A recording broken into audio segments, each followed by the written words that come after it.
Detective Mark Hale held his breath as the burned figure stepped closer, the gravel shifting beneath his uneven footsteps. The man's face looked melted into itself. Skin pulled tight like scorched plastic, jawline crooked, one eyelid refusing to blink. But behind the damage were eyes that looked painfully human.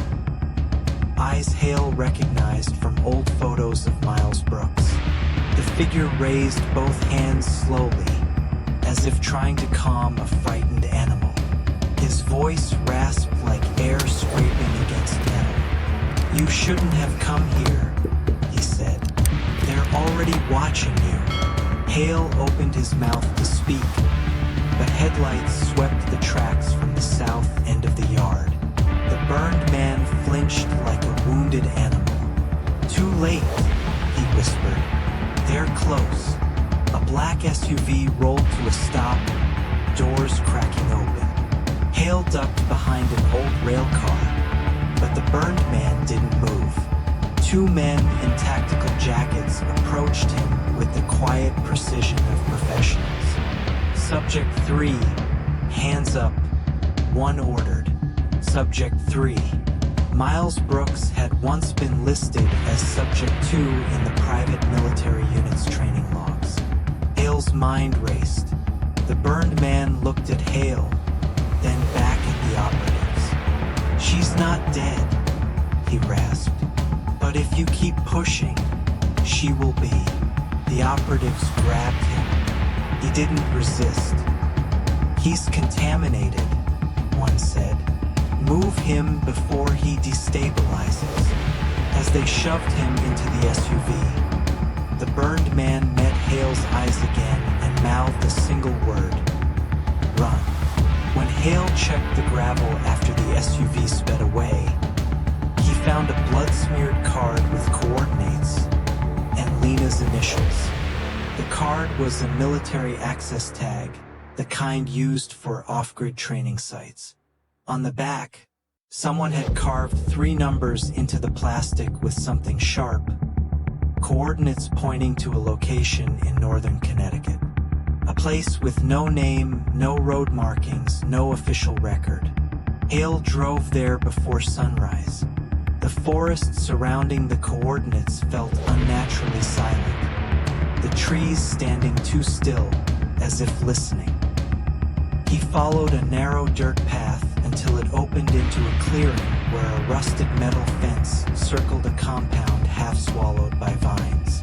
A sign, faded and cracked, read, "Restricted, Federal Training Annex B7, personnel only."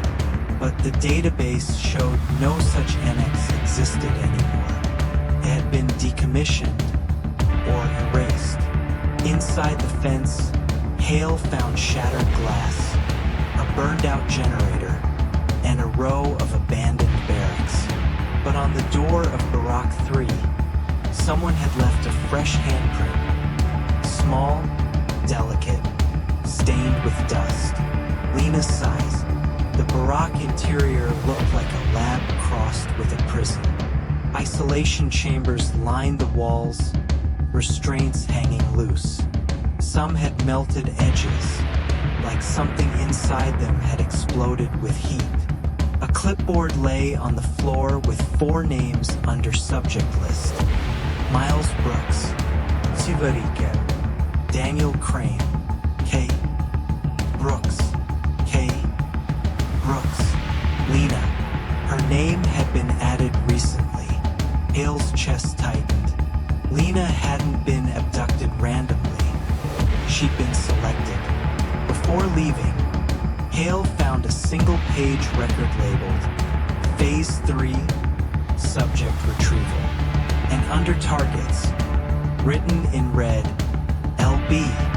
Hale needed answers from someone with clearance, so he went to the one person who might talk, Dr. Evelyn Ward, a former neuroscientist for the same private unit Miles served under.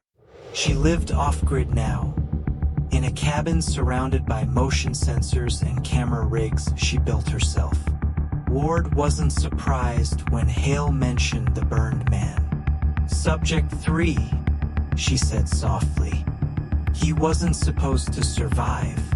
None of them were. She explained the unit had worked on experimental sensory augmentation, enhancing soldiers' perception, reaction time, and intuition. But the experiments caused psychological fractures, hallucinations, and violent echo episodes. Miles, she said, was the only one who didn't break immediately. He tried to protect his sister by disappearing, Ward told Hale. But when the program collapsed, the remaining subjects were ordered to retrieve anyone with a matching neurological profile. Lena fits the criteria. She always did. Hale asked if Miles was alive. Ward hesitated. Alive isn't the right word, she finally said. He's caught between versions of himself. The fire didn't kill him. It triggered the instability the program warned us about. Hale told her Lena was missing. Ward's expression hardened. Then they've moved to phase 3. They'll bring her to the vanishing point. What's that? A location that doesn't officially exist. Ward leaned closer. If they activate phase 4, she won't return as herself. Ward showed Hale a sealed case containing a map, and on the corner of the map was a handwritten note. If she hears the call again, she won't resist. The map led Hale to an underground access tunnel beneath an abandoned radio tower. Rusted metal beams groaned overhead as he descended into a maze of concrete hallways lit only by the beam of his flashlight. The deeper he went, the colder it became. The facility smelled of chemicals and old electricity. And then he heard it, soft breathing. Not human breathing. Labored, staggered, like someone trying to remember how to inhale. Hale followed the sound to a reinforced glass chamber where claw marks scratched across the interior walls. Dried blood streaked the floor. A single word was written on the glass from the inside. Help! Hale's pulse pounded. In the next hall, he found security monitors still running on backup power. One camera showed a room with 5 cots.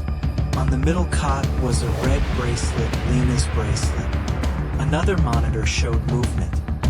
A female silhouette sitting in a corner, rocking slowly back and forth.